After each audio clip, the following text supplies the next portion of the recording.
Welcome to the fourth habit in the book, The 7 Habits of Highly Effective People by Stephen Covey.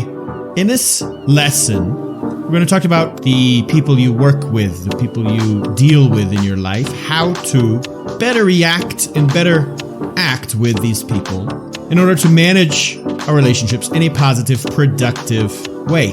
And this isn't just a technique that you can apply to everyday situations and relationships. It's more of a philosophy, a whole way of thinking and being.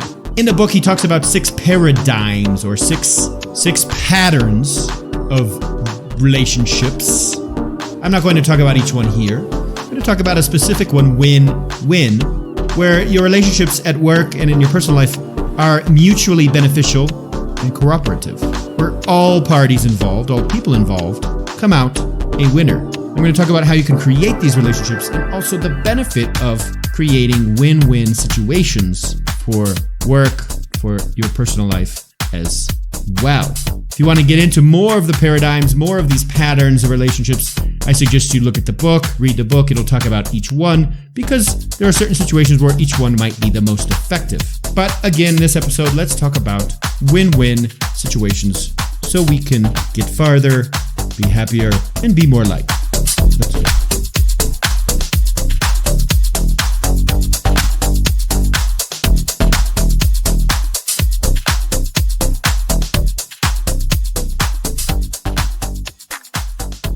Creating valuable, strong, positive relationships is very important in life. Talking about business life and personal life. In my opinion, to be happy, we need strong relationships. And these relationships could be at home, could be with friends, could be at work. It doesn't matter where. In all of different aspects of your life, strong relationships make your days better. And in this habit, it's the 4th habit in the book. It's called Think Win-Win. Talking about win-win relationships. In summarizing this, the ability to form good relationships with others is a real asset and the basis of true effectiveness. How do we build win-win relationships? What is a win-win relationship? How do we build these positive relationships in our life? And what do we do to avoid the negative, the competitive relationships in our lives? Nobody likes to fight with people.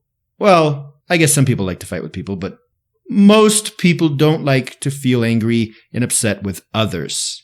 Right? So in this book, Stephen Covey, the author, talks about how to create positive win-win relationships.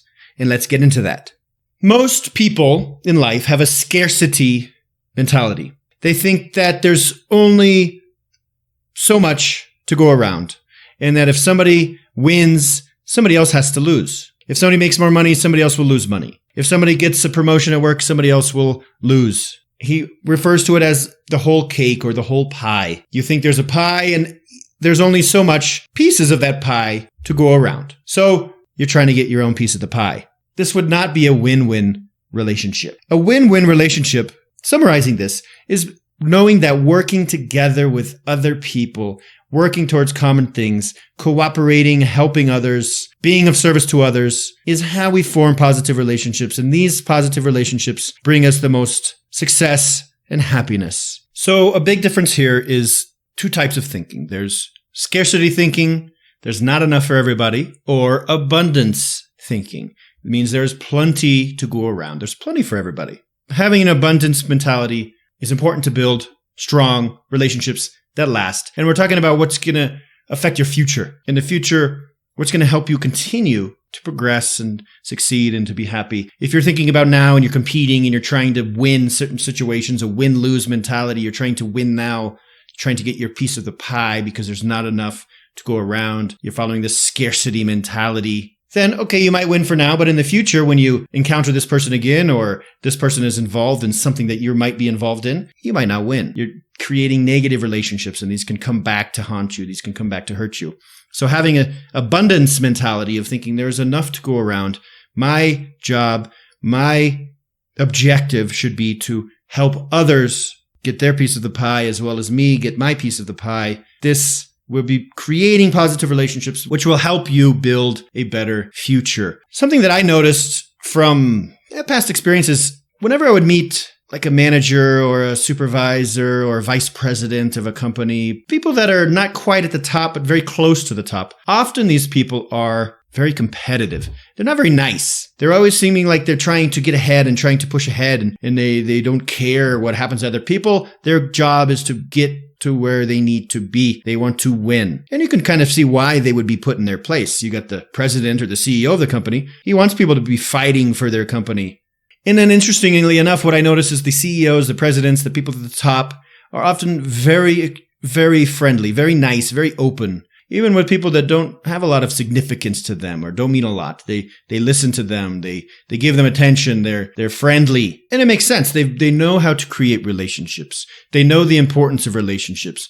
They know the importance of these win-win relationships versus the managers, the supervisors, the people under them always thinking that life is a competition and they need to get ahead. They need to work hard. They need to undercut other people so they can move up above them. And they win, somebody else loses, and eventually they'll win everything and they'll be happy and they'll stand on top of the mountain and they'll be the king and they'll say, yeah, I won. And that's just a complete ridiculous fantasy. So relationships are important. Knowing that there's enough for everybody, helping others, others helping you, working as a team, being cooperative, thinking future, thinking long-term. The relationships you create now will help you in the long term is what Stephen Covey says is the fourth habit of think, win, win. So let's think of a few ways you can apply this.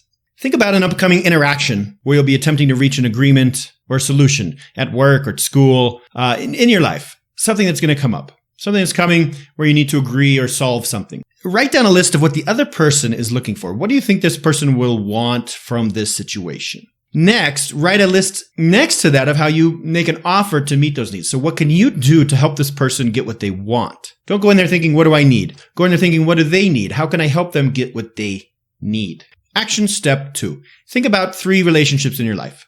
Think about how the balance is in that relationship. Do you give more? Do you take more? Is it even? Write down 10 ways that you can always give more than you take. Thinking about the relationships, what can you do to give more? I definitely need to work on this. This is important to me. And it's not because I'm selfish or mean or whatever, but sometimes I just don't make this a priority. I just have so much other things going on. Relationships aren't priority, and it's not good. Connecting with others, making relationships priority, putting time in, giving to others is a very valuable asset in business and in life. And I think if we make this a priority and we put this into our to-do lists and actually make it so we are feeling obligated to give to others, the rewards in the future from these relationships will come. Action step 3. Think about your tendencies in interacting with others. Do you usually feel that it's competitive? Is life competitive in general? Are you trying to win? Other people lose if you win, and vice versa. If you lose, they're going to win. Where does that come from? Is this approach serving your relationships?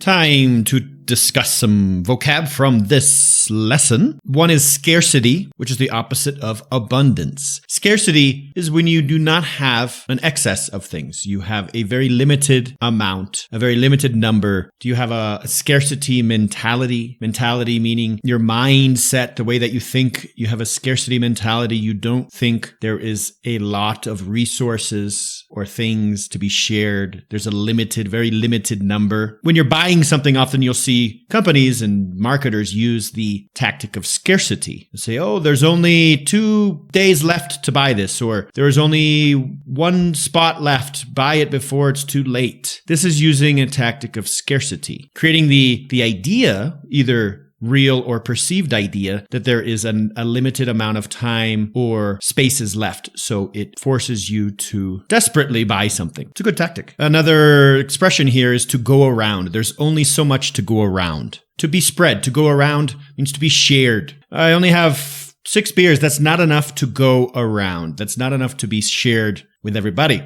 Actually, 6 beers would probably be just for myself. I would need a lot more beers if I wanted to have enough beers to go around. I don't have enough to go around. I don't have enough to be shared. Another one, undercut. To undercut somebody can mean a couple different things. It could mean to charge a lower price. The company undercut me. I was selling something for $10. They undercut me and sold it for $8, so they sold a lot more. That's to undercut. Also, it can mean to undermine or weaken, impair somebody else, to undercut somebody. Somebody was weakening my power. They were undercutting my power. In this episode, I used it in this case. It's to try to sabotage, to weaken, to destabilize somebody else. And lastly, come up with. To come up with something is to invent or to create. It's a phrasal verb, to come up with. We need to come up with a plan. We need to come up with a solution to this problem. So it's kind of to invent, create something out of nothing. It's to come up with.